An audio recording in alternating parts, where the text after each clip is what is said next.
I'd like to call the regular council meeting for the town of Bay-Westfield on Monday, September 9th, 2024 to order at 7:03 p.m. We respectfully acknowledge that Bay-Westfield exists on the traditional Woolston land. The lands of Wampanoag people are recognized in a series of peace and friendship treaties to establish an ongoing relationship of peace, friendship, and mutual respect between equal nations. The river that runs by our town is known as Woolston, along which live Woolstonquay, the people of the beautiful and bountiful river. We, the staff and elected representatives, pay respect to the elders past and present and descendants of this land. Good evening, everybody, and welcome to all of our guests to our council chambers. We're glad to see you here. This has been a pretty good news week for the town. The announcement of our long-awaited new school was hard fought for, and it will be transformational for our community. And I can't express how thrilled I am with the announcement of that K-5 school, the former worksite building.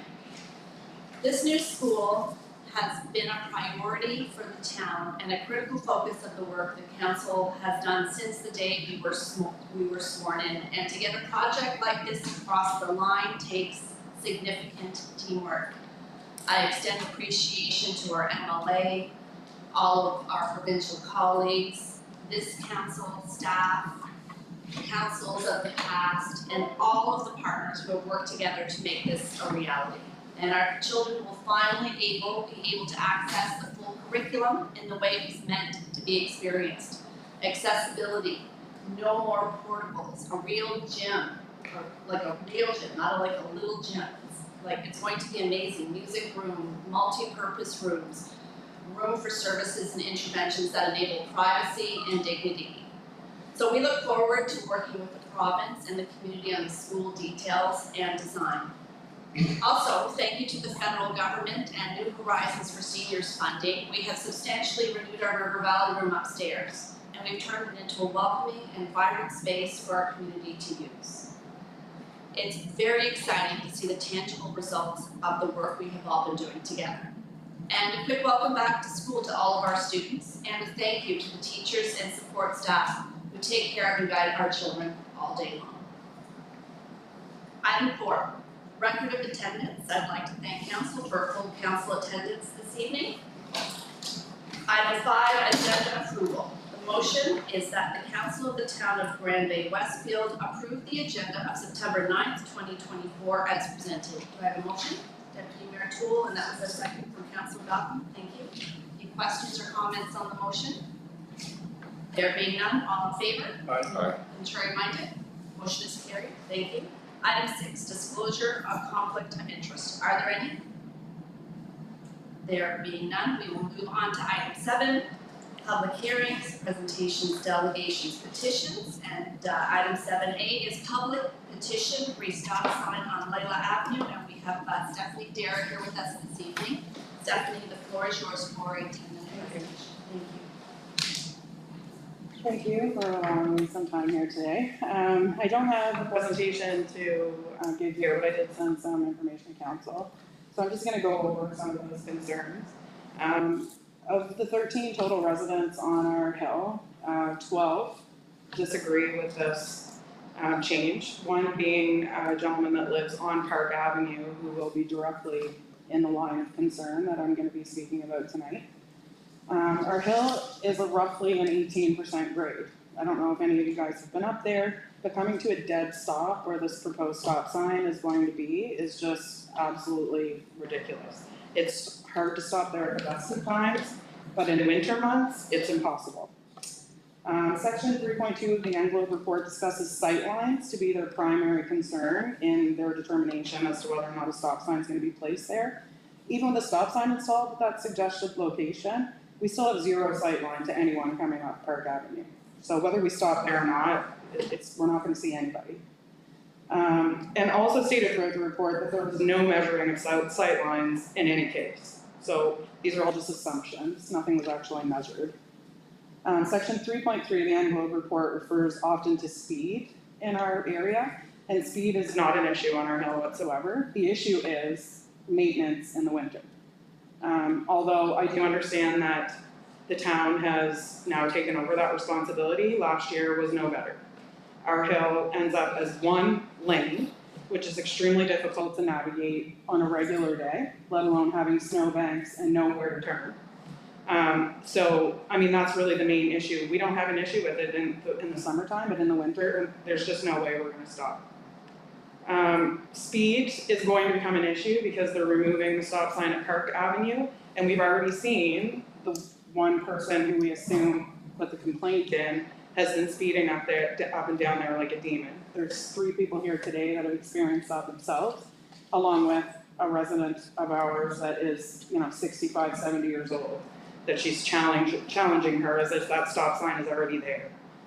The hill has never been treated as a priority 1. It's listed as a priority 1. It has never been treated that way, either last year or any prior years. Like I said, 1 lane, snow piles, I mean, you can only put snow piles as high as you can. Luckily, we had a nice winter last year, but there were still 3 times my husband had to pick me up at the Centrum because I couldn't get up with studded winter tires.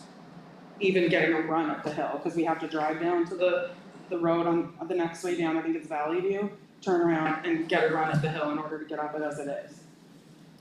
Snow management, like I said, last year was minimal. We saw 1 plow in the morning and 1 plow at night. I work from home, so I see when they come up. 1 in the morning and 1 at night. Englobe states concerns of accidents in the area. There have been no registered accidents, and they did mention that we're at such a low traffic area, there probably wouldn't be many. But the only accidents that have actually occurred have been those of snow removal or maintenance vehicles. 1 has gone down over the Cameron's property, and another one crushed Marty's truck at the end of Park Avenue. Another concern we have is fuel, oil, and propane trucks. That is an extremely, as I said, unmanaged hill when it comes to winter. I work for an oil company. Seeing these large vehicles come up that are filled with, 20,000 liters of propane or oil, it's not easy for them to stop there. During the winter months, we often have to use the snow banks at 1 Park Avenue at the end of that in order to curb ourselves and not to stop on Willowstoke. So that's just so we can stop for oncoming traffic, because that is a busy road. We often have to do that because we start sliding at the top of the hill as we come down, and you cannot stop. Removal of the stop sign on Park Avenue, in my opinion, is going to contribute to vehicle accidents. I don't know why, even if they're putting a stop sign in where we are, why they would take the one out there. And it's, again, going to, contribute to speeding. On top of that, that particular stop sign right now isn't visible. It's completely covered by trees. So even if you were a new person coming in there, you wouldn't see it. Since this proposal, like I said, 1 resident has been speeding up and down Park Avenue with no regard for vehicles coming down the hill. I've seen her myself run that stop sign multiple times. So my questions are, who is going to be responsible for the loss that occurs at 1 Park Avenue when we can't stop? Who's going to be responsible for the loss of vehicle damage when we run into another vehicle that's flying down Park Avenue and we can't stop? Again, this is not a matter of speed. This is a matter of poor maintenance of the hill. I myself have lived there for 15 years, my husband for 46, and the rest of these people have lived there for 50 plus years. There's never been an accident. Nothing has been any different than it is today. So I don't understand the change that's being proposed. It doesn't make sense for 1 complaint that came from a resident on Park. I do understand, though, at this particular section, there is some need for traffic control, because as it states right now, there's really no right-of-way. Those coming up the hill and those coming down essentially have the right-of-way because there is no sign. So my suggestion would be to put a yield sign at the top of Park Avenue. For those coming up the hill, they'll have to yield. For those coming down, so they can continue on. That would mitigate any traffic issues, any areas of concern. It doesn't impede us from getting up the hill because we wouldn't have to yield. We could still continue up and continue up Wheeler Street. So to me, in order to mitigate this traffic concern, because I do realize there is one, I think that would be the best for everyone involved. We are very concerned for the house at Park Avenue. Everyone that's here is very concerned for the people that live there. And you can see on the petition as well that that person who lives at Park Avenue also signed the petition because he is also. That's it for me. Thank you. Oh, actually, I did have one more question. The gentleman I spoke with earlier mentioned that what we're asking would be to change a bylaw. So I was wondering what bylaw is being compromised. I'll pass that to the CEO. It's a traffic bylaw. The traffic bylaw? Yeah, so on that traffic bylaw, it lists where stop signs, yield signs, and those things are. Okay, so the bylaw was already changed. Yeah, I don't remember when it was changed.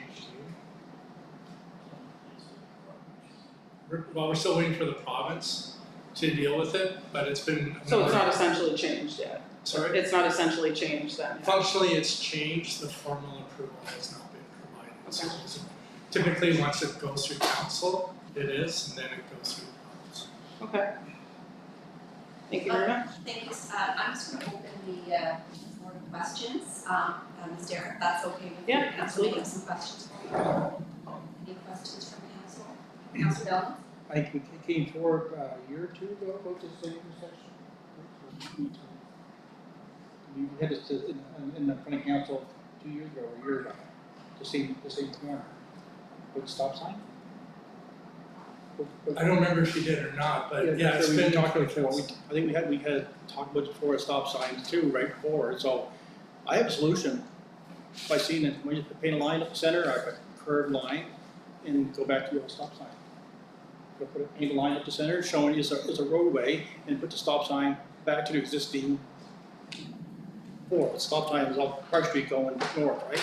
Right. I think just put a line, start to have it shut to the street, put a line around, showing it is a curved street. That would It'll solve a work too. lot of problems, and I thought that last night when I read this over, I said, it's a solution, we have a solution for things, I think it's a good solution, just paint a Yeah. line and show it's a street, one raised road, and a stop sign on, Perfect. going north on Park Street. Right. That's my solution. Yeah, and all it would be is a painted line. Yeah. And it would be a lot less cost to the town as well. Council, have any other questions for Ms. Derek? Thank you very much for Thank coming you. and expressing your concerns. We appreciate it. Thank you very much. So the motion right now is that the town of Grand Bay-Westfield receive and file the information as presented. Do I have a motion? Thank you, Councilor Burpee. Do I have a second? Councilor McIntosh Lawrence. Any questions or comments on the motion? There being none, all in favor? Contrary-minded? Motion is carried. Thank you. Item 7B, report on relocation of the stop sign on Layla Avenue, Englow. We have Andrew Northmore with us here today. Andrew? Thank you for joining us. Oh, it's my pleasure. Thank you for the invitation. Okay, so. Sorry, can everybody see the screen that's in the crowd? Okay. Yeah, okay, good. So I just want to make sure that everybody can see.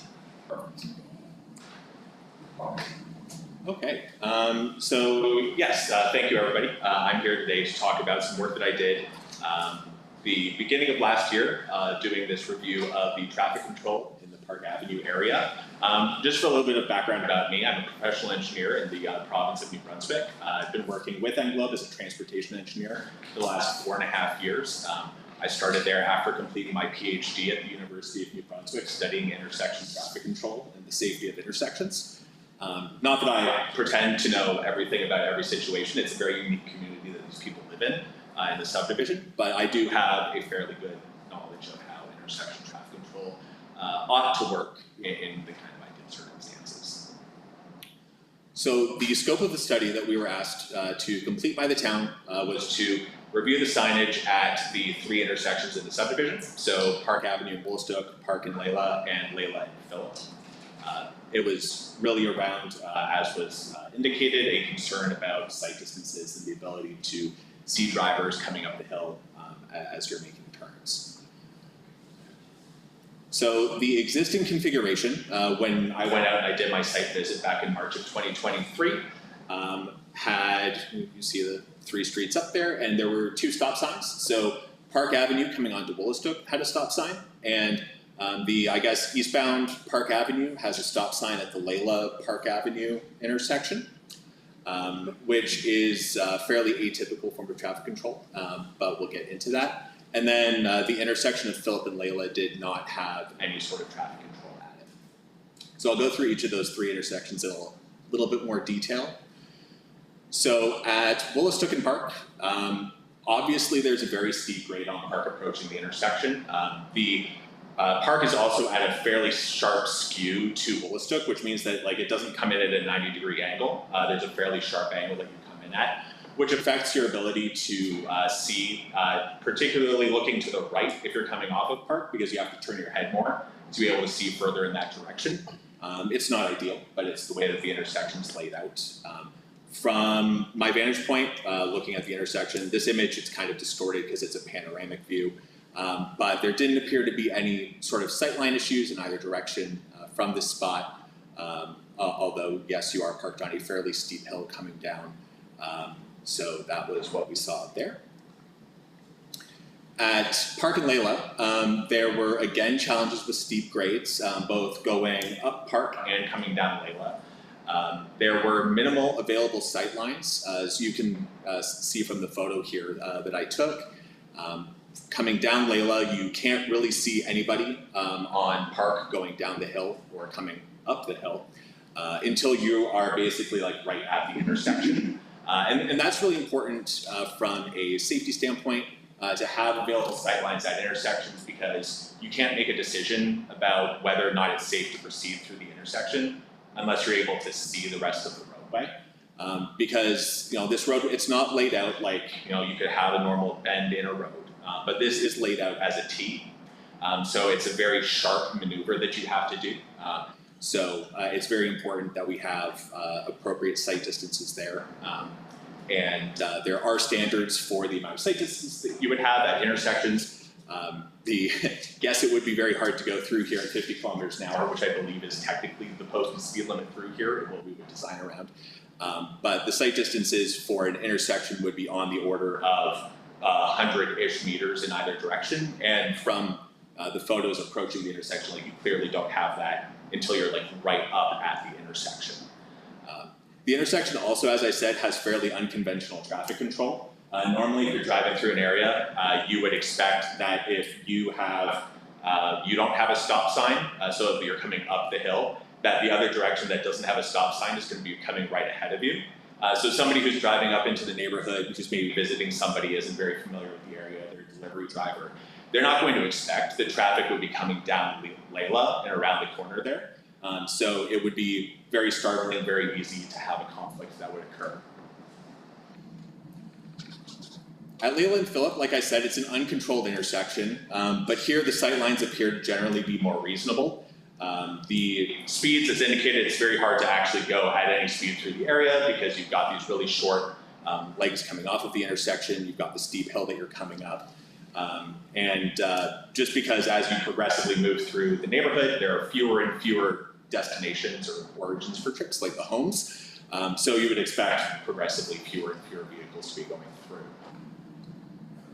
So from the review, we ultimately recommended that the traffic control at 2 of the intersections, so Park and Woolastook, as well as Phillip and Layla, stay as is. But we recommended changing the configuration at Park and Layla to have the stop sign on Layla Street. And then there's some additional signs in there just to indicate to drivers that there's been a change in traffic pattern. You would have those for 6 months or so before removing them, and people will be used to the pattern. And like I said, that's because we, and I drove through there just before I came here to this meeting, just to kind of remind myself, because it had been a while. And yeah, like when you're coming down Layla, you do not have any visibility of the intersection until your nose is like right up against what would be the through lane coming up Park. So even though it's not much traffic goes through there, it's only a few homes through their destinations. And it's very common that in areas where you have really low traffic volumes, that you don't run into a lot of traffic conflicts just because there's not a lot of vehicles. It's kind of rare to come in when there's not much traffic to come across another vehicle that's going in the opposite direction or cutting across you. So it's not surprising that this intersection in the 50 plus years that it's been there hasn't had a collision at it that we know about. But that doesn't mean that the existing configuration is what should have been put in the first place. that was my presentation. Thank you very much. I'm going to open the floor to questions from council. Councillor Day. So you've looked at this, like tonight, to refresh yourself. Mhm. During your study, what about winter conditions? So, because I was forwarded the petition for this, I did kind of get a chance to look through and go back to guidelines and see what was in them that had any respect to winter conditions. Ultimately, we don't determine traffic control specifically to winter conditions. So when you're designing a roadway and you're trying to consider winter, you're looking at things like stopping sight distances to make sure that drivers have enough ability to be able to come to a complete stop with reduced friction.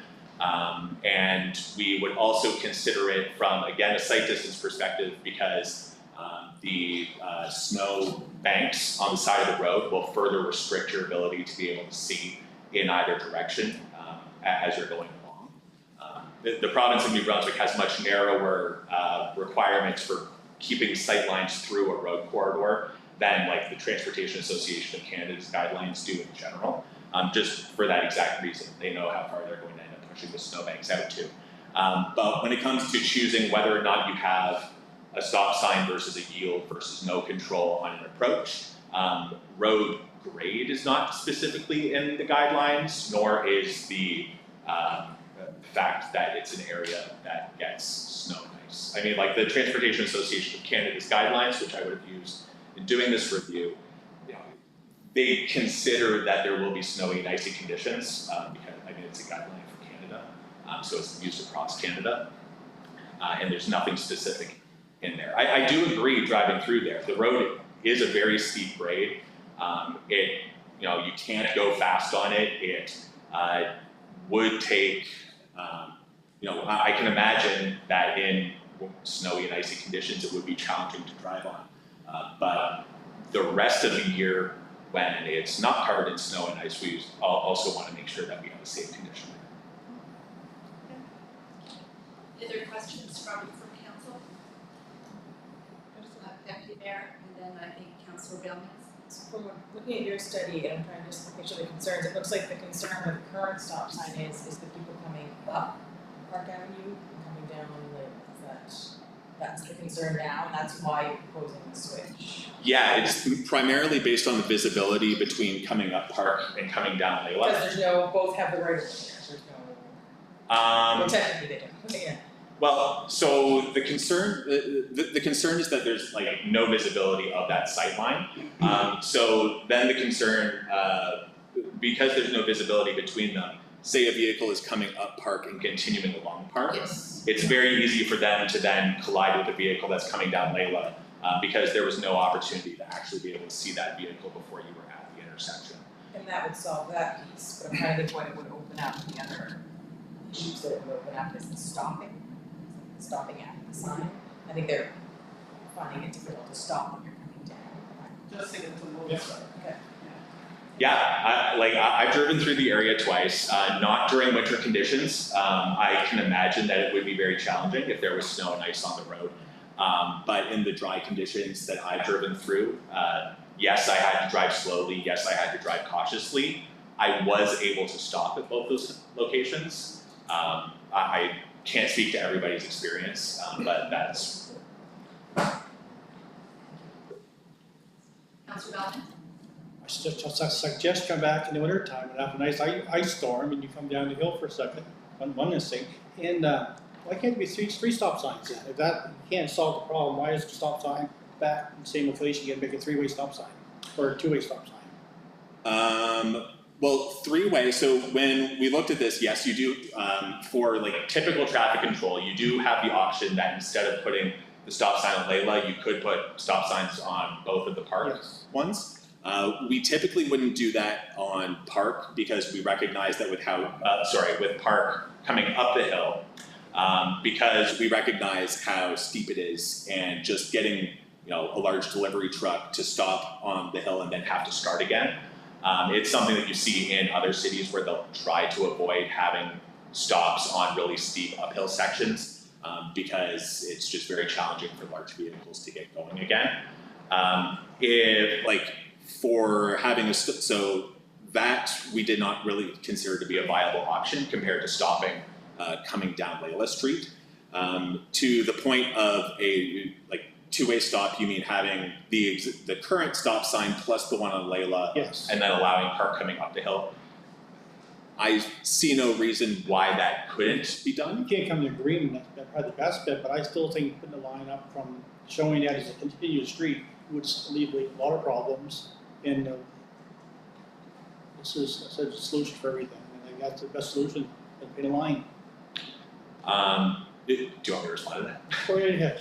Okay, so the challenge with that is that because it's a very sharp 90-degree corner, if you don't have the available sight distance going around the corner, now it's, in addition, like you still run into the challenge with if a vehicle's coming up park, continuing along park, you still run into the conflict with the vehicle that's coming down Layla, or the potential conflict with that vehicle.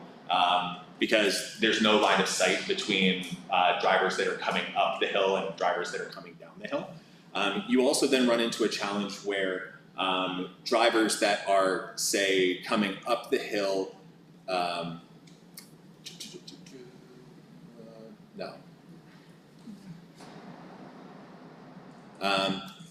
there are other stopping sight distance requirements that you do need to maintain. Like this wasn't designed to be a through road.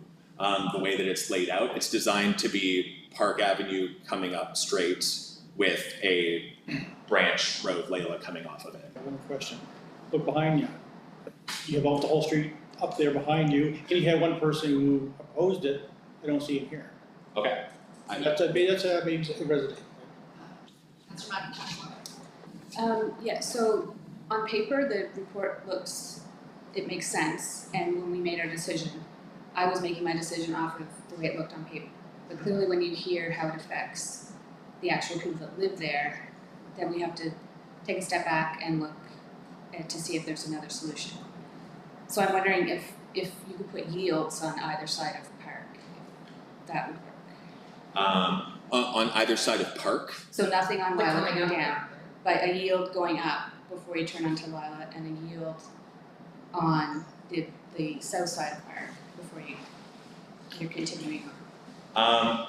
You still run into the same challenge with conflicts between vehicles that are coming up Park and coming down Lila, because kind of functionally, a yield sign, like the speed that you would expect someone to slow down to for a yield sign is kind of the speed that you're forced to go driving up the hill regardless, just because of how steep the hill is. And even under those conditions, you still require on the approach to the intersection to be able to see who's coming down Lila, to be able to make a decision about what, because you will still be required to stop if there's a vehicle coming down Lila, and if you can't see them, then you can't make that determination. Any other questions? I got one more. So I want to make sure there's no other, we all, okay. Can we cut the corner off of that Park Street in Lila? I wonder if we can make it more rounded to make it seem like a real street, or is that possible, or can we, I don't know. Maybe, That would be something staff would have to look yeah, at. that's what I said, maybe we can just look into something. We could make it a Kinder's Road, like before, that's all. Right, I have a question as well. So based on what you've heard today in terms of the challenges of the residents that live there and the desire for alternative solutions, would you change your recommendation or have an alternate solution you could propose?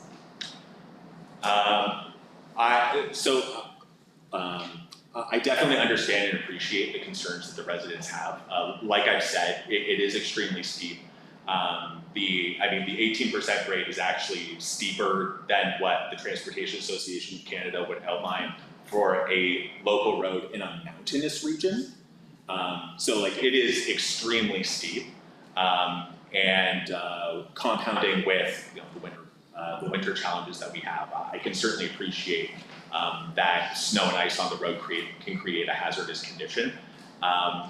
the recommendations that we made, I would not change the recommendation of having a stop sign on Leela. If it helped to make the community more comfortable, maintaining the existing stop sign that's on Park is something that can be done. It's just not a typical application, but there are intersections that do have odd configurations of stop signs, so that can be done. But I would still be recommending to have the stop sign on Leela so that you don't have the potential for conflicts between drivers who are coming up Park and coming down Leela. Do we have any other questions? Thank you very much. We appreciate your time. You're welcome. And thank you for what you presented. So the motion is that the town of Grand Bay-Westfield receive and file the information as presented. Just put a date on it that we come back to council on the 23rd. Staff will come back with a recommendation on the 23rd. Where's 23rd, would you like October 15th? To give us more thought. Let's go with the 15th, because there was a lot of concern that on the So we'll bring it back to council on the 23rd. On the 23rd of Sorry, the 15th of October. 15th of October. Okay. So is that good? We have a motion from Councillor Bellman, do I have a second? Deputy Mayor Toole, any questions or comments on the motion? There being none, all in favor? Aye. Contrary minded? Motion is carried. Thank you, council.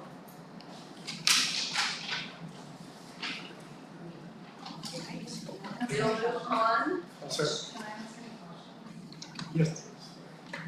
She wants to finish this. Stay or you can leave, can I ask more questions or? That part is over, but you can direct questions by email or you To can you. call. It's just in response to some of the things that he said, that's all. If you Yeah. want me to send it in email. Yeah, you can send that in an email to the CAO and copy council, that would be fantastic. Okay, the council email though that you sent to me, I think when I sent to you, you copied in everybody, but it keeps bouncing back saying undelivered. Are you able to facilitate? Can I just email you? So I'll just write, I'll email you tomorrow, Stephanie. Okay. I'll copy council. I don't understand why it bounced Yeah, back, because I was I'm just using the same thing, replying it's all. not I bouncing was back. just replying on, I keep getting postmaster delivery. I don't understand. Thank you very much, everybody. We will move on to item C, zoning amendments. We have a presentation from David Surrender.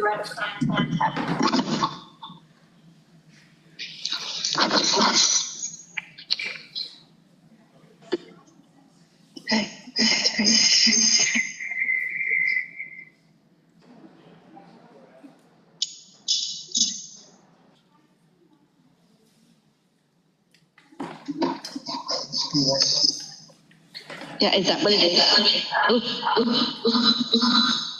I've muted the phone. Okay. Okay, so the issue is the mic, they're not able to hear clearly. It was working earlier when we did the test. The system, so the idea was to do that. Can you mute that one? I did, I just need to turn the sound off, right? And I'll have to correct the sound. Well, can we maybe just hear their presentation and then I can turn the mic back on the phone? Yeah. Okay, why don't we do that so everybody can hear more clearly? Yes. Yeah, we'll let them know because it'll just be feedback. Yeah.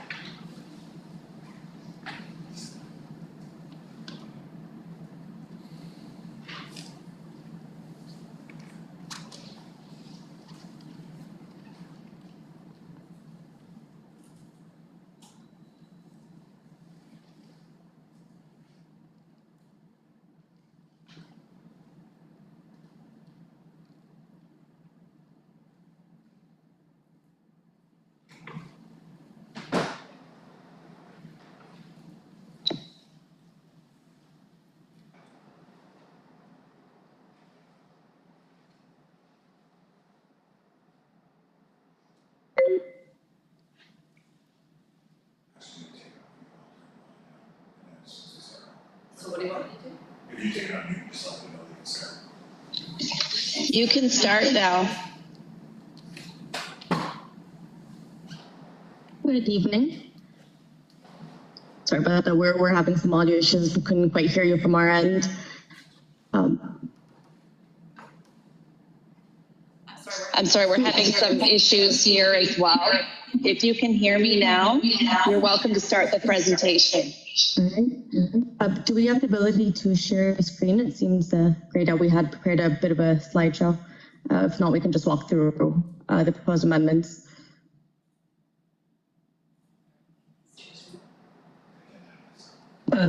Serene, just maybe while you're yeah, Your Worship, we're getting a bit of feedback, so I'm not sure if there's a bit of an echo. It's an issue on our end. That seems to be a bit better.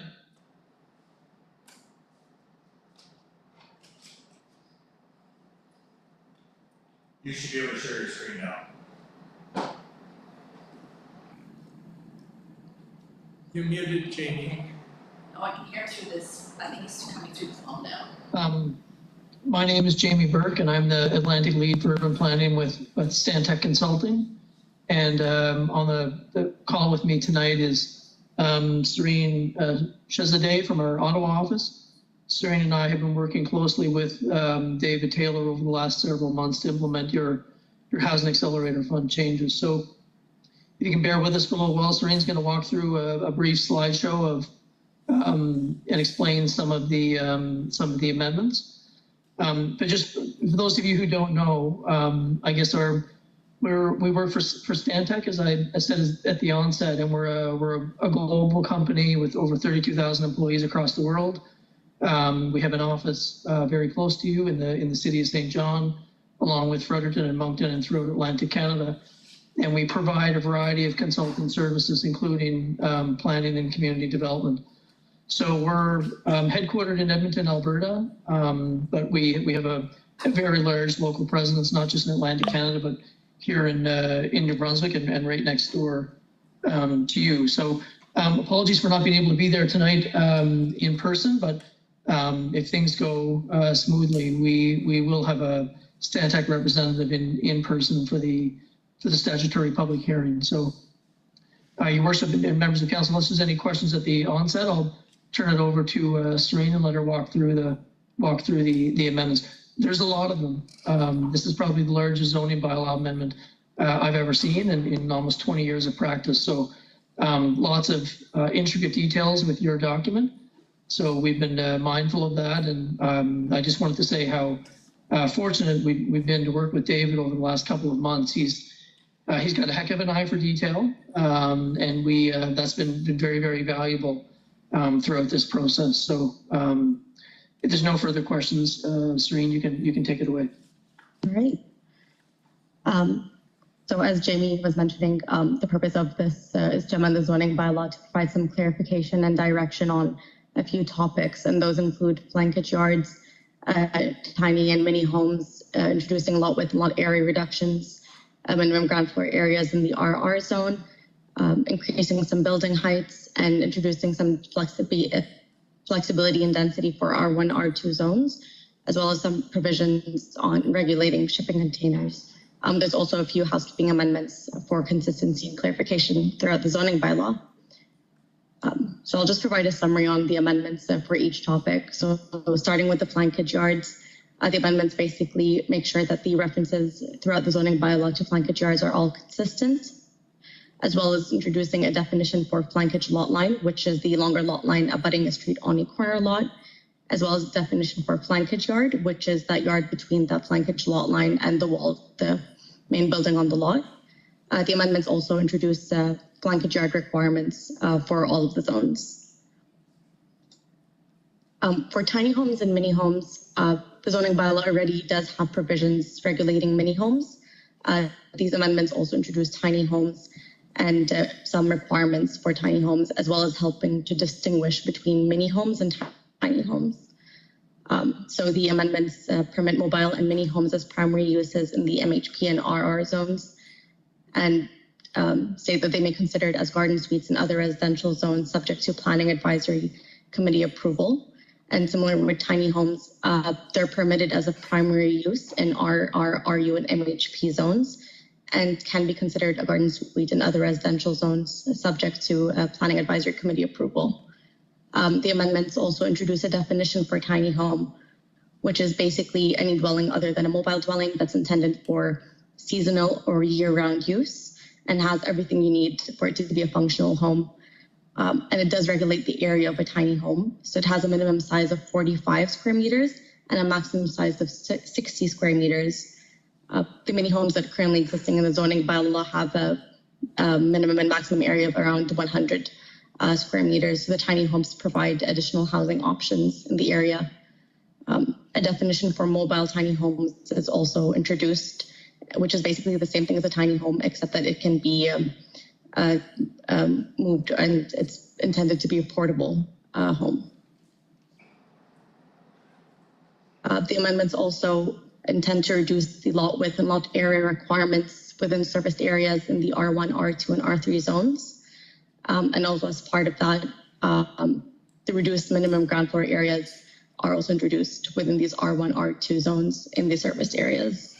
The amendments also introduce a new section about flag lots, which would be permitted in all residential zones, specifically within the residential intensification area, subject to the conditions that are set out in the new section.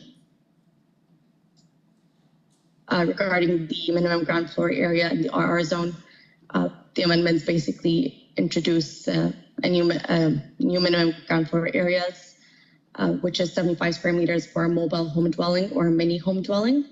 And for all permitted residential uses, it's similar to what's already existing in the zoning bylaw. So 93 square meters for 1 stories, 65 square meters for 1.5 stories, and 55 square meters for 2-story uses. The amendments are also to increase permitted building heights in specific areas and specific zones. So for the zones listed here, R3, RR, CC, GC, and MU, the proposed building height is to go up to 4 stories. In almost all of these cases, the existing building height is already around 9 meters, 11 meters, excuse me, except for the GC zone, which is 9 meters.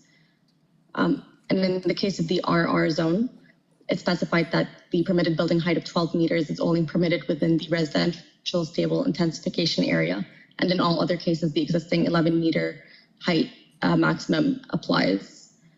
For the CC zone, the 12 meters is permitted on streets identified as community collector and neighborhood collector, as identified in the Bay-Westfield Active Transportation Plan.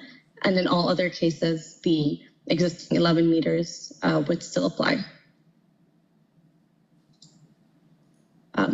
For the density flexibility, the proposed amendments are to add language that is consistent with the municipal plan about flexibility of density on the edges of existing neighborhoods. So a new section is proposed that basically allows uses permitted in an R2 zone to apply to an existing R1 zone, specifically if that lot is located on the edge of an existing R1 neighborhood and that the lot itself meets the performance standards of the proposed use. And similarly, for lots in an existing R2 zone, uses permitted in an R3 zone would be permitted if the lot is in the residential intensification area and if it's located on an arterial street in an established neighborhood. And again, the lot has to meet the performance standards for the proposed use. So this is consistent with the municipal plan and helps add more density to edges of existing neighborhoods. With regards to shipping containers, a new definition is proposed for shipping containers, which means an enclosed unit used for or intended to be used for storing and transporting goods via ship, rail, or truck. The amendments also regulate that the shipping containers are only permitted in the rear yard of lots located in a commercial or an industrial zone, and that the shipping container can only be used for storage purposes. Lastly, the housekeeping amendments are just to clarify and amend some of the language in the zoning bylaw to keep everything consistent. And these include amending section and subsection numbering throughout the document, especially as these proposed amendments are introduced. Standardizing the zone code for the highway commercial zone as HC, and standardizing the zone name as mobile home park and the zone code for it as well as MHP, as well as amending section 4.2, which is buildings on a lot, just tidying up the language by specifying that not more than one main residential building shall be permitted on one lot in the R1, R2 zones. That's basically a high-level summary of all the amendments that are being proposed to the zoning bylaw. I'm not sure if you have anything you want to add to that as well. No, that's great, Serene. Thank you. So I think it's I guess when you're introducing an amendment like this with so many little details, oftentimes it does provide an opportunity to take care of some of those housekeeping amendments, which most development officers in the province have a marked up version of the document where they've been kind of keeping track of things that need to be changed when the opportunity arises, rather than introduce a separate amendment. So as you can see with some of these items, we've kind of rolled some of those into this opportunity and do it all in one shot. So it's the amendment is a bit of a combination of your increasing more density and gently. I would say it's not an aggressive approach to regulating density. Certainly that we've seen in other places across Canada, mainly in larger cities, which of course would make sense. But this is a very kind of a gentle approach to introducing some flexibility for smaller lots, flag lots, all based on a combination of increasing residential density in the right spots, but also hopefully making these lots somewhat more even slightly more affordable. So on top of the housing accelerator fund, as I said, there's a couple of housekeeping amendments that we've introduced that David and his team have been keeping track of. So it's I think there's 57 kind of amendments of the documents in total. So the next part of the process would be for council to kind of introduce a motion to set the public hearing date and obtain comments from the public and in the time leading up and following the hearing, and then proceeding through the legislative process with your readings before we would send everything off to the registry. So, Your Worship, that would be it on our end, unless there's any questions from council. Thank you very much for that presentation. I appreciate that. We're going to try and manage these audio issues as best we can. I'm going to open up the floor to questions from council now. We have a question. Was that Councilor McIntosh Lawrence? Did you have a question? I do. I have a sort of a specific question on the, I think it's a new section 4.34 on shipping containers.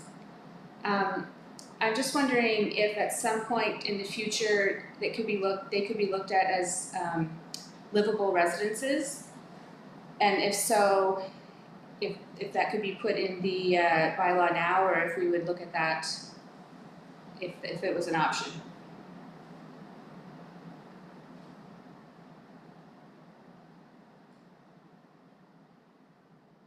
Sorry, Councilor, we didn't. I don't think. I certainly didn't hear the question. Can you hear me now? Why don't we move this over? Okay, this is what we're gonna have to do. We have this phone that we've got the microphone on.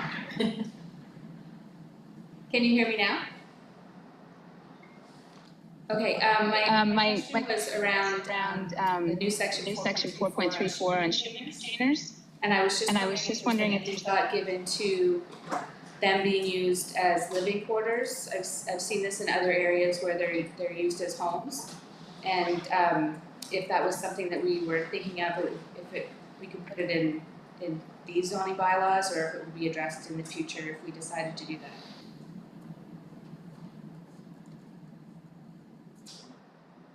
Right. You can start, Serene, if you want. For sure. Yeah, we started with looking at shipping containers specifically just for storage, since the amendments were introducing tiny homes as a new housing option. But shipping containers have been used in other communities for housing, and it can be looked at in a future amendment for sure.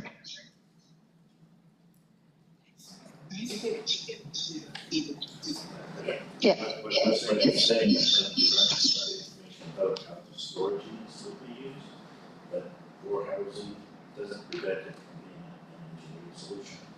In other words, but we said the size of the homes will be different, so it would be an engineered solution.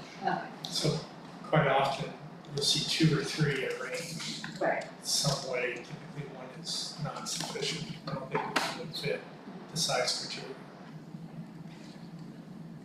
Thank you. Thank you. Do we have any other questions from council? I have a couple of, if that's okay, and it just has to do with clarity. There was and maybe I just missed it, but there was a definition of flankage side yard, but what is a flag lot, just for everyone's knowledge?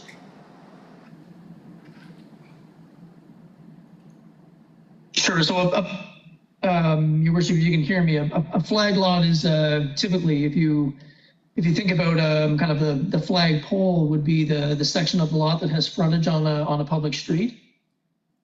And then the kind of the flag portion is that kind of a more traditional rectangular shape that carries off the pole. So in a lot of communities, their minimum lot frontage requirement is such that it doesn't allow a flag, right? Even though that the portion of that actually hits the public street where they gain access is limited. There may be plenty of property at the back portion of the property on the flag itself that could easily accommodate a dwelling and either attached or detached garage and still meet the minimum setback requirements. So it's generally used as a way to kind of control access, ensure that people have enough frontage on a public street. But we are seeing kind of a shift in communities to maximize the amount of ground that's available for building, particularly with residential development. So the alternative is your planning advisory committee would have to undertake a variance application or consider a variance application to reduce the minimum lot frontage requirement. So this just makes it clear that a flag lot is permitted, but that doesn't mean that somebody doesn't need to meet the rest of the bylaw requirements in the document. Thank you. Thank you. And I just have one more question. Because we do have people that tune in and listen to this, and I want them to clearly understand some of the language is complicated.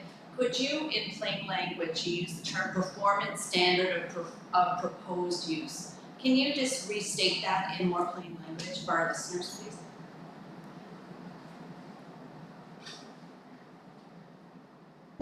So the question, Your Worship, was kind of what are the performance standards?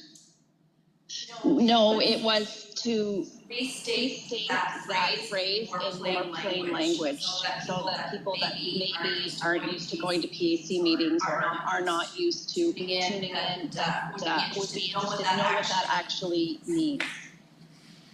Yeah, so typically it's it's literally a planning buzzword for zoning bylaw requirements. So it's in a zoning document we list a zone. So you have, for example, a residential zone. In that zone, you would list a variety of residential uses. Then typically what comes next are the lot standards. So you would have a lot area, you'd have a minimum front yard, rear yard, side yard setbacks for the lot. And then sometimes there's additional requirements. And that's literally all it is. It's some additional requirements that would apply in those particular cases. Thank you very much.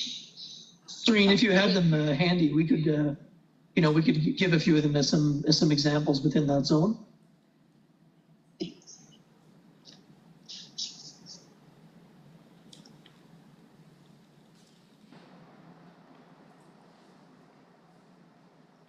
Right. Do we have any other? Oh, we've got some examples.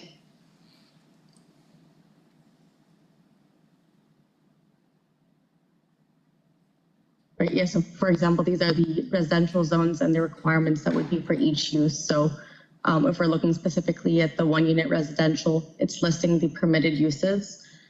So if a development is being proposed, the proposed use would be one of those that is permitted within the zone. Then we're going into standards, which is what Jim was mentioning about, having lot area, frontage, depth. And those would be the performance standards associated with either the lot or the building itself once it's developed. And then there's usually some additional performance standards as well. For example, here, conditions of use, the ground floor area calculations. Thank you very much for that. Do we have any other questions from council? If not, thank you very much for your work on this. I know it was very involved, and thank you to our development officer, David Taylor, on this as well. It was a heavy lift, and it's nice to see this come to this point. So thank you very much. You're welcome. Thank you. Good night. So the motion is that the council of the town of Bay-Westfield establish the date of October 15th, 2024 as the date for a hearing of objections for proposed draft bylaw number PD-009A, amendments to zoning bylaw to be held in the Grand Bay Room, 609 River Valley Drive at 7:30 p.m. and to refer draft bylaw number PD-009A the Planning Advisory Committee for written views and recommendations to council. Do I have a motion? Thank you, Councillor Falcone. Do I have a second? Thank you, Councillor Burpee. Any questions or comments on the motion? There being none, all in favor? Aye. Contrary minded? Motion is carried. Thank you, Council, and Chief Julie. Thank you for helping us manage that issue. Oh, yes, and I should recognize that we have the chair of our planning advisory, Jim Burke, here. Thank you very much for being here and for the work you do. You do that? Well, every once in a while. So thank you. We'll move on to item 8, minutes of previous meeting, 8A, regular council minutes of August 12th, 2024. The motion is that the council of the town of Grand Bay-Westfield adopt the minutes of the regular meeting of August 12th, 2024 as presented. We have a motion, Councillor Bellman, and a second by Deputy Mayor Toole. Any questions or comments on the motion? There being none, all in favor? Contrary minded? Motion is carried. Thank you. 8B, special meeting minutes of August 28th, 2024. The motion is that the council of the town of Grand Bay-Westfield adopt the minutes of the special meeting of August 28th, 2024 as presented. I have a motion, Councillor McIntosh Lawrence, second by Councillor Balcom. Any questions or comments on the motion? Being none, all in favor? Aye. Contrary minded? Motion is carried. Thank you. Item 9, unfinished business, there being none.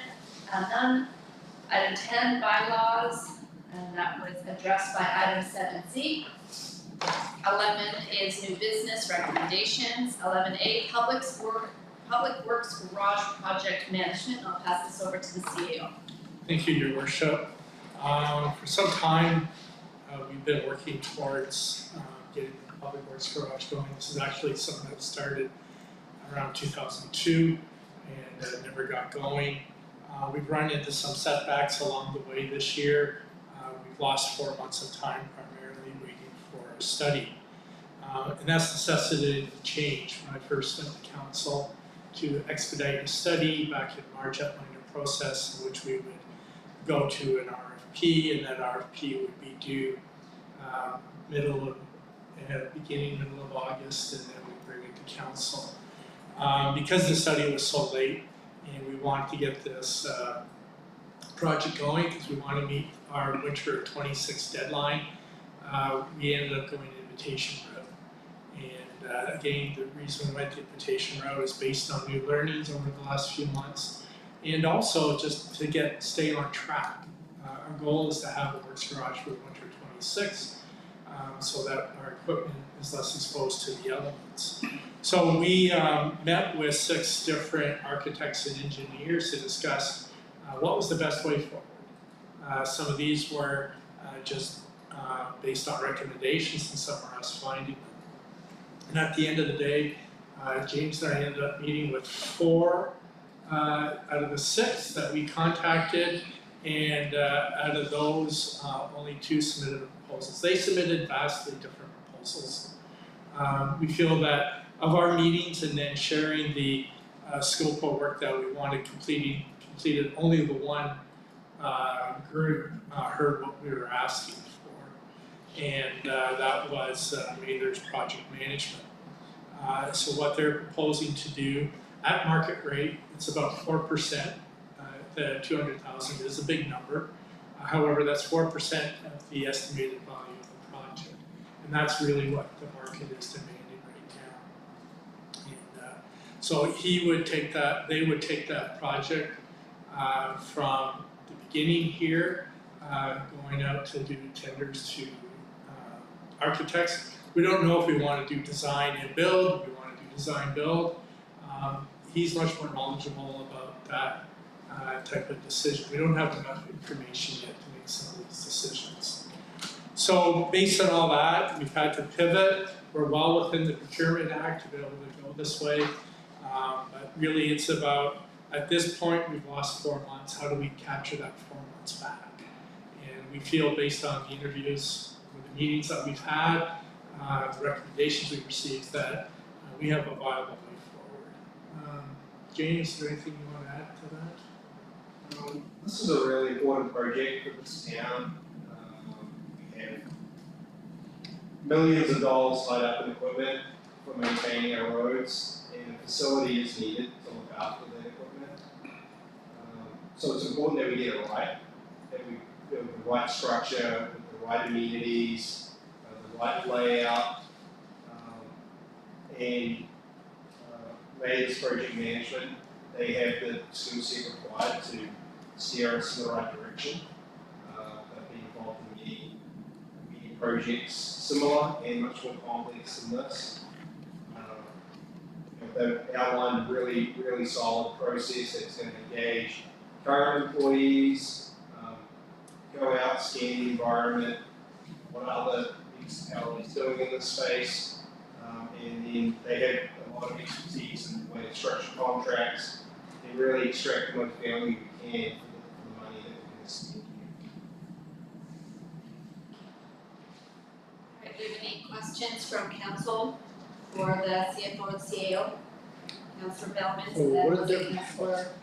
So what is the difference for an invite and for the tender? Why was it for the tender instead of an invite?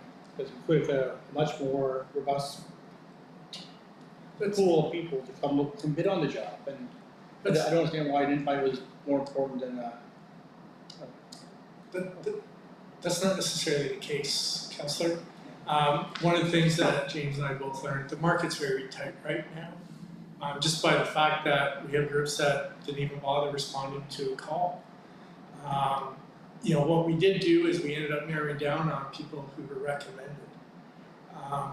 You know, and if we had more time, you know, if council wants us to delay, have another winter of vehicles outside and delay it, we can do that. The RFP process can take up to about 8 weeks.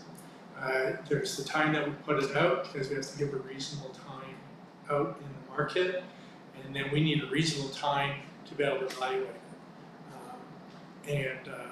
Then, you know, it's bringing it to council. So that's 6 to 8 weeks right there.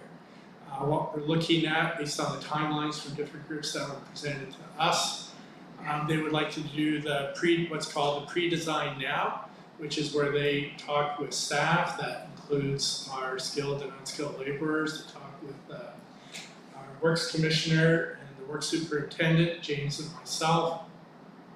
And they start pulling together. Part of this is we formed a public works garage committee, for lack of a better word. And it's with 3 skilled laborers plus Chris and Bruce and myself and James. And we'll all be visiting garages that have been recently built or older, as an example. And we're aiming to do that the middle of September because the pre-design needs to go now. The pre-design should take, I think, January, February is my recollection. In the meantime, concurrently, the Works Department will be doing earth moving and stuff like that. Some point this fall, I don't know when the date is, but it depends what works for his schedule. And then of course there's the design, drawing, and then breaking the ground, and then the hopefully getting the superstructure in place for interior construction. We also want to be able to pivot or be flexible. We really don't know how much to budget, and that was shared in every one of our meetings. They wouldn't want to predict how much this works facility is going to cost.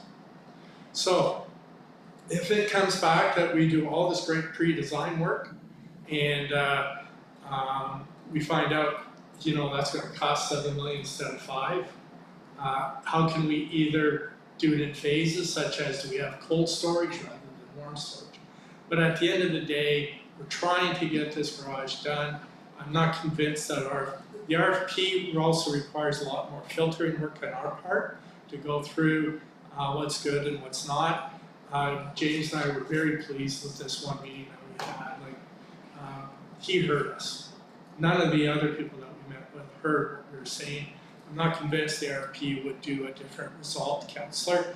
But it's a good question. Council should be asking this. Why are we doing it this way and not that way? I think James and I have come up with a reasonable way of how and why we went the way we went. As I said back in March, our route was get the study back in May. We wanted to have the RFP out at the end of May, have it closed, I think it was the end of June, beginning of July, and then we evaluate them and then bring them to council for September. We've lost time, and we're just trying to make it up, and we still have no guarantee we're going to make the deadline, but we're just trying to put the probabilities on our side. And my still question was why an invite though? If you have a small pool of people who want to do the job at the end of the day, like the 2 people out of the, why wasn't there a bid out to ask people so they would pick and choose out of an invite is not a process I like. I'd be on council. I mean, you can't invite certain people to a playground and say, I'm going to pick you or you're the best one out of 6 people. That's not a fair process. I think we should have put out the tender and got a proper field of people, and we could have had a little more variety. And we could have about 10 people who could have bid on the project instead of maybe 1 or 2. That's my concern at the end of the day. I saw maybe 2 people wanted to do the job after we did this thing here. So we could have did this earlier and could have got a better result. Maybe now we're just stuck with 2 people, and you pick the best one, a bunch of hope, and do a good job. But I was just thinking that the fairness was not there. I think the CAO just said that we couldn't have done it earlier because we were waiting on the results of the engineering studies. Is that correct? Yeah, it's not late because of administration, Councillor. We're waiting for a third party to provide a report. But I don't like the invite. Why an invite instead of But I just answered. I know you did, but it's I don't know. It's people who could have bid on the job too, and didn't have the opportunity to do this. That's all I'm concerned about. There's other people who do this kind of work that didn't have that say we could do it or we can do it at this price, or he didn't have the opportunity to say what did he do. That's my concern about it all. The invite does not include everybody, and that's my. I'm the mind. So I feel it's wrong. It's my opinion. Thank you. Question, Your Worship, to the CAO. By going this particular route, just want to be sure in my mind, we've gained a little bit of time that we had lost, such that our new equipment that we may be buying in over 18 months or 24 months would be ready to move into the new works garage for the November, December time frame of 2026. That's correct, Councillor. And there's no guarantee on that, just because the way the market is. All I'm trying to do is tip the scale in our favor. Further, James has lots of capacity, a lot of respect for the work he does. But between the 2 of us, or anybody else here on staff, we do not have the expertise or the experience, frankly, the time to be able to do what we're asking the Mathers company to do. He has a lot of connections that we don't have. He has the experience that we don't have. I've forgotten how long he's done it. Follow up, Your Worship. The recommendations for the 5 or 6 that were invitations were sent out to, were they obtained through other municipalities? Yeah, they were obtained through basically phone calls. I did go to the MD Architects website, and some of those people referred me to other people. But everything after this will be by RFP. This is the only part of the project that won't be an RFP. the rest of it will be, and again, it'll be this company that will be drawing that up. So yeah, it's just this component to get it going. Like I said, we talked to a variety of groups, both architects and engineers. Thank you. Deputy Mayor Tool. And I think you alluded to this, this is well within the Procurement Act, it was an operational decision based on time. Yes. I do think we're good. I'm confident we're going to get value out of this contract. Any other questions or comments? CAO to CFO? I'd just like to reiterate to Council, our original plan that I expressed last March was we would be going the RFP route. We've lost 12 months.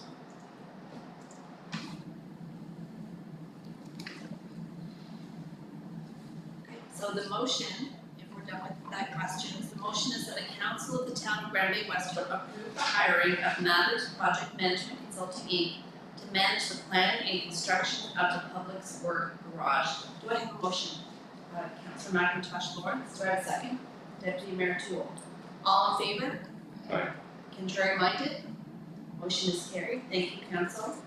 11B, tree planting ACAP St. John. John?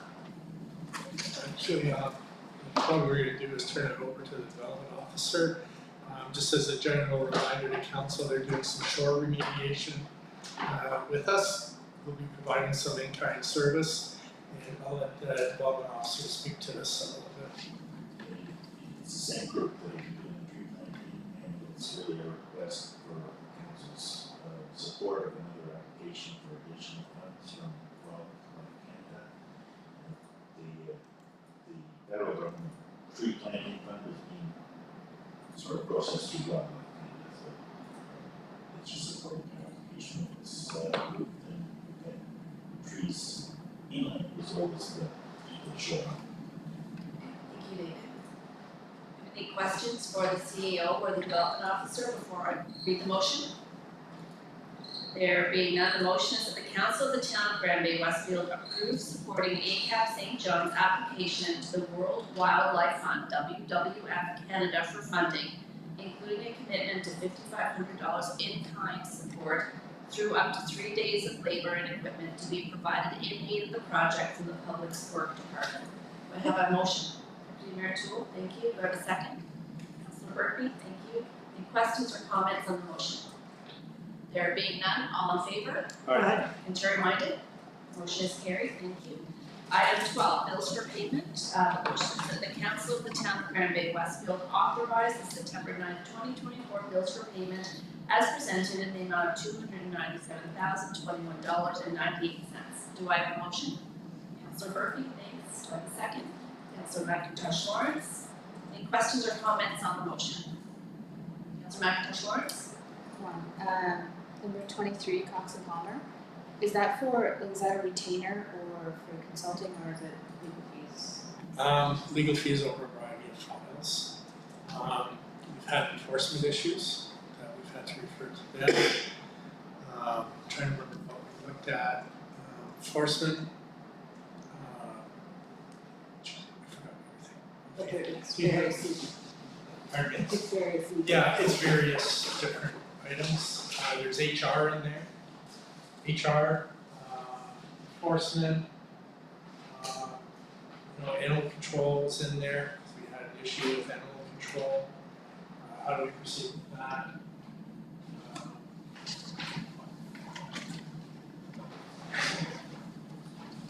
So, the AI policy is on there. The original work we did on the RFP is on there.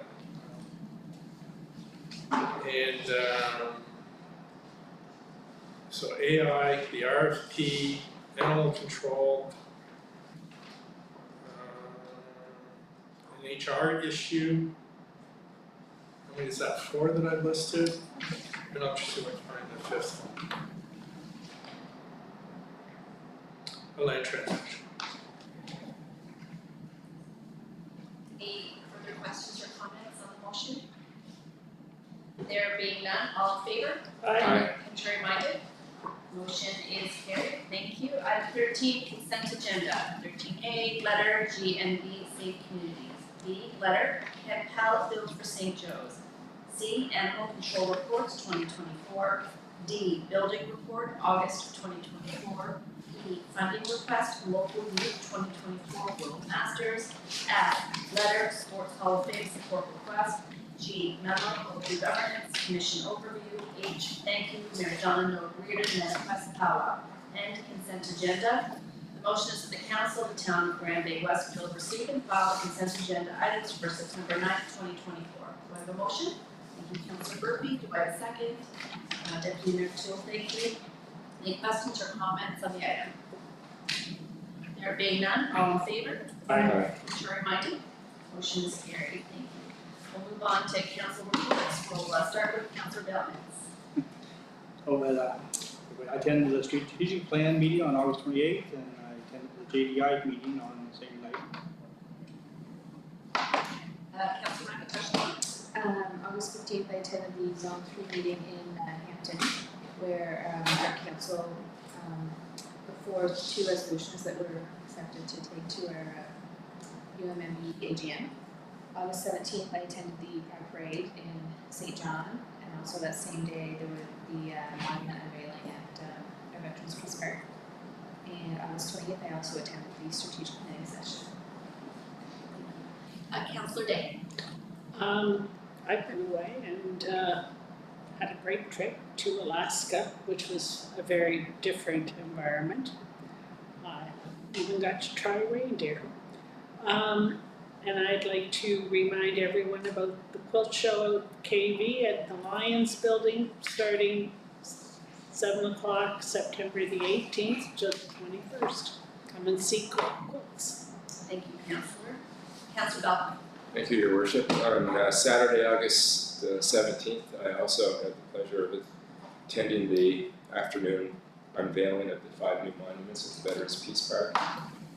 Everything cooperated, the weather, the Lieutenant Governor was on time, there were lots of people, and it made me feel proud as a councillor and as a resident of Grand Bay-Westfield that momentum is continuing at the Veterans Peace Park. Kudos to the Legion. On Sunday morning, August 25th, I attended the mowing and whippersnipping at the Four Corners Outdoor Arena with the Westfield District Recreation Association.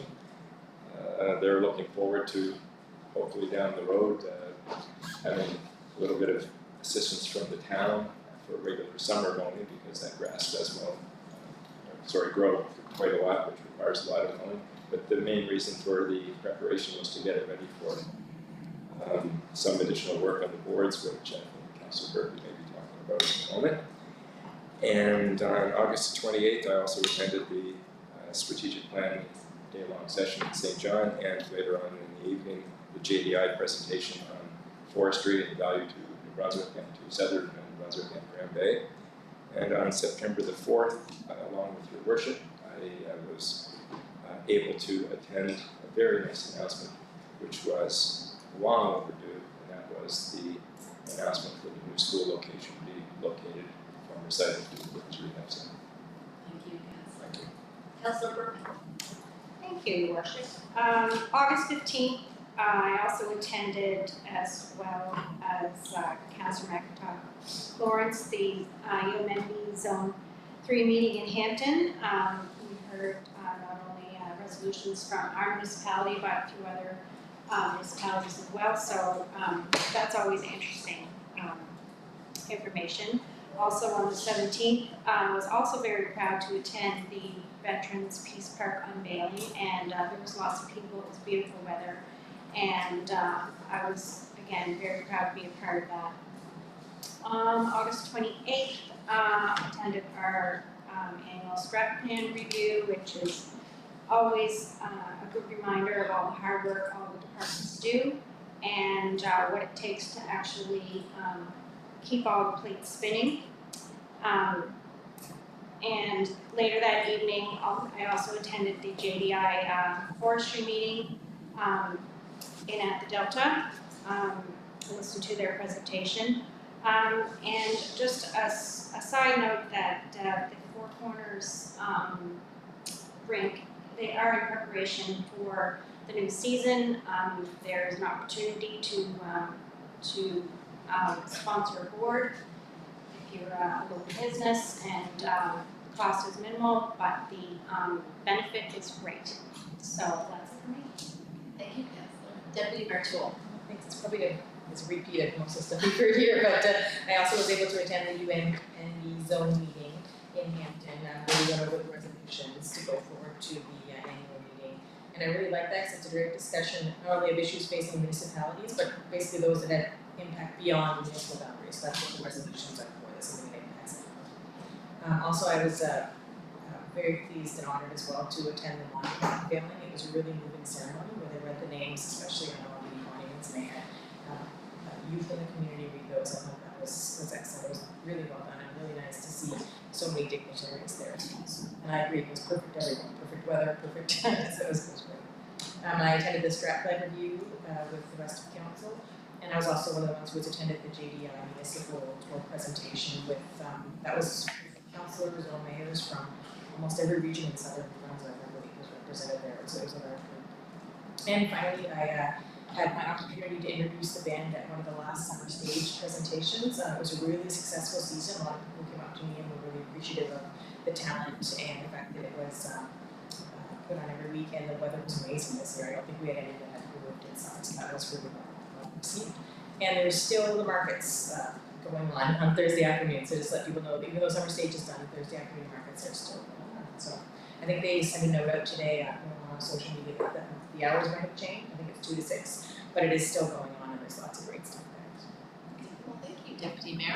I'll try not to repeat too much of what everybody else said. I did a lot of the same things. I do feel the need to talk about the monument unveiling a little bit. That was a real milestone moment, having such a wonderful display of pride and commitment from our community, having her honor there. It was amazing. Kudos to the committee, including our councillor Balcom, and all the work that's been done there. That day it was a really full day in the town. We had the first annual Flavor Fest. It was a music festival put on by the owners and the families of Flavor, so that was really great. We had the opportunity to open that up, and hopefully there'll be a second annual, because that was great. We represented the town in the Pride Parade along with the fire department, fire rescue department, so that's always good to show that that we're living our values. That's really very important. I won't go into the other stuff that I attended along with council. One of the things that I did do that was very unique since the last council meeting was I had the opportunity to tour one of the Royal Caribbean cruise ships that came into town. And the port put on a presentation for the regional mayors and the rural district representative about the importance of the cruise industry, not just for the city of St. John, but all of the surrounding areas as well, and the impact that has. And it was really quite an impressive presentation. I would actually like to come back and present that to council a bit so that we can really understand the impact that has. We have Aquila Tours. We have the owners and operators of Aquila Tours living right here in the town. And Aquila is one of the main tour operators that takes people from cruise ships all around and on the tours that are available. So that was really, really very interesting. I took some time to tour Hatch and Parley, which is a local business owner. The business is currently located on the west side of the city of St. John, but the owner lives here in the town of Grand Bay-Westfield. She makes custom doors, and they're really quite spectacular. So it was just an example of some of the really wonderful entrepreneurs that we have here in the town, and I invite anybody that's a local entrepreneur that lives here in Grand Bay-Westfield, even if your business is located outside of the town of Grand Bay-Westfield, come talk to me, tell me about your business. I want to learn about what it is you do, how you do it, and how we can support you. Along with Councillor Balcom, I was thrilled to be present at the announcement of our new school, and it's not a moment I will forget anytime soon, if ever. We're very, very proud of that. I attended the Fundy Regional Service Commission board meeting last Thursday. It was the really notable thing there was the FRSC budget is going up for its 45-day review period. So I encourage people to take a look at that and understand what it is that they're proposing that we spend our member dues on. And this past weekend, I spent Friday and Saturday at the UMNB board meeting, and we did a number of different things, and one of which was go through all the resolutions from all of the municipalities all across the province. So it's always an exciting time for municipal nerds like myself. So that's pretty much everything for now. And so with that, I will move on to item 15, the business arising from committee of the whole. There being none, we'll move on to item 16, which is adjournment, and the motion is that the Council of the Town of Grand Bay-Westfield adjourn the meeting at 8:28 p.m. Do I have a motion? Thank you, Councillor Burke, and a second from the Deputy Mayor. Great. All in favor? Aye. Contrary minded? Motion is carried. Thank you, Council, and thank you to the leadership team.